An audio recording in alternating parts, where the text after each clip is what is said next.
Hello friends, welcome to my YouTube channel Rajveer education academy. आज हम पढ़ेंगे चैप्टर 5 समांतर श्रेणी की प्रश्नावली 5.2 का प्रश्न 8वां। तो हमारे पास प्रश्न है, एक एपी में 50 पद है जिसका तीसरा पद 12 है और अंतिम पद 106 है। इसका 29वां पद ज्ञात कीजिए। हमारे पास प्रश्न में एपी में 50 पद है और यहाँ एपी का मतलब होता है समांतर श्रेणी। और समांतर श्रेणी क्या होती है? वह श्रेणी जिसमें प्रत्येक पद के बीच अंतर बराबर हो, समांतर श्रेणी कहलाती है। और इसमें 50 पद है जिसका तीसरा पद 12 है और अंतिम पद 106 है। तो हमें इसका 29वां पद ज्ञात करना है। मतलब 29 नंबर पर कौन सी संख्या आएगी, हमें ये ज्ञात करना है। मतलब यहाँ पर हमारे पास तीसरा पद 12 है, इसी तरह से 29वां पद कौन सा संख्या आएगी, मतलब कौन सी संख्या आएगी। तो आइए इसे हम हल करते हैं। तो हमारे पास दिया है a3 बराबर 12। a3 तीसरे पद को दर्शाता है और यहाँ पर तीसरा पद 12, इसलिए हमने a3 बराबर 12 कर दिया। और यहाँ a 50 बराबर 106 है और एक अंतिम पद होता है 106। और इस प्रश्न में कुल 50 पद है और अंतिम पद ही हमारा 50 होगा और 50वां पद ही हमारा 106 है। इसलिए यहाँ पर a 50 बराबर 106 कर दिया, क्योंकि समांतर श्रेणी में कुल 50 पद है और 50वां पद ही हमारा अंतिम पद है। इसलिए a 50 बराबर 106 और अंतिम पद हमारा 106 दिया है। अब हमारे पास तीसरा पद ज्ञात करने का फार्मूला होता है a3 बराबर a प्लस 2d।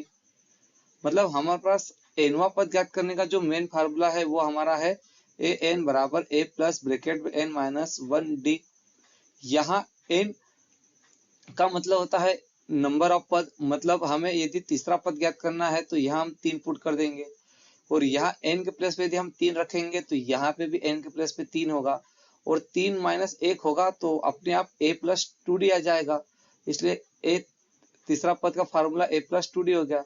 अब यहाँ पर हमारे पास 50 है तो हम यहाँ n के प्लेस पर हम 50 पुट कर देंगे तो यहाँ पे भी 50 आ जाएगा और 50 माइनस 1 करेंगे तो 49 आ जाएगा। मतलब यदि हम यहाँ पर कोई सिर्फ संख्या रखते हैं तो उससे एक कम यहाँ पर हमको लेना है, इसलिए हमने यहाँ 3 लिया है, यहाँ तो 2 लेंगे।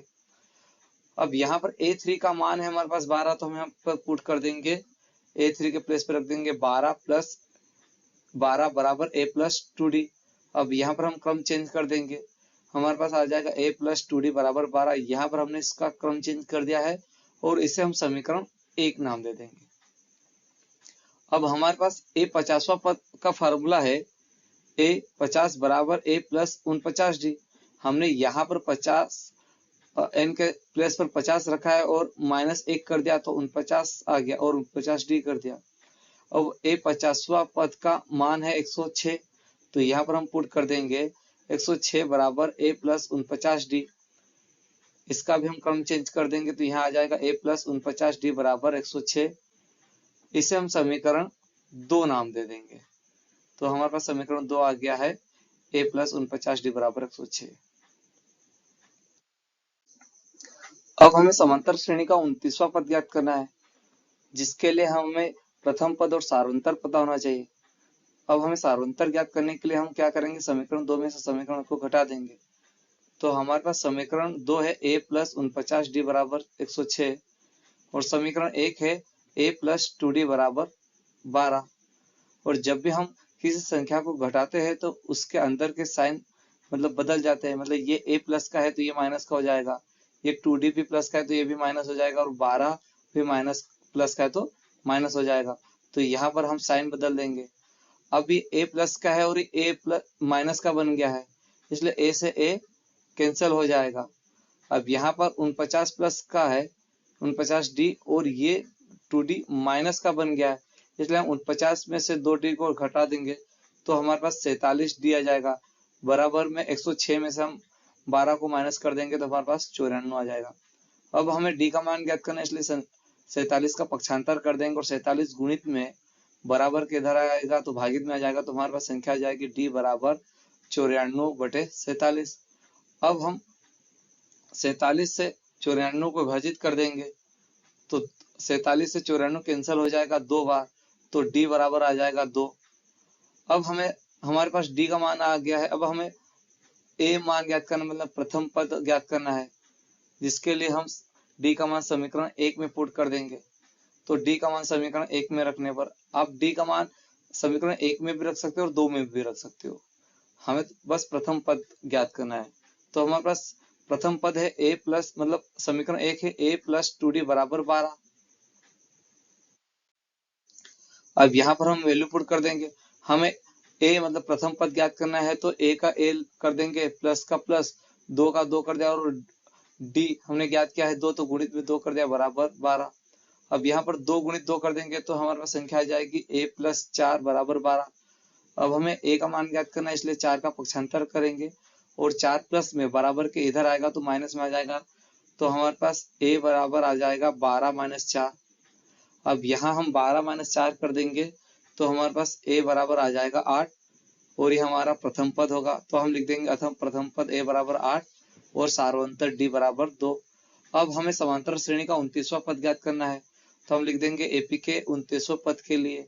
तो हमारे पास nवां पद ज्ञात करने के लिए फार्मूला होता है ए एन बराबर a प्लस n माइनस 1 और इनटू में d कर देंगे। अब हमें 29वां पद ज्ञात करना है, इसलिए यहाँ पर n के प्लेस में हम 29 पुट कर देंगे। तो हमारे पास a बराबर a 29 आ जाएगा, बराबर a हमारा प्रथम पद है और प्रथम पद 8 है, तो हमने यहाँ पर 8 पुट कर दिया, प्लस का प्लस कर दिया। n का मान है यहाँ पर 29 पुट किया, इसलिए हम यहाँ पर भी 29 कर देंगे, माइनस 1 कर देंगे, गुणित में d है हमारे पास 2, तो यहाँ गुणित 2 कर दिया।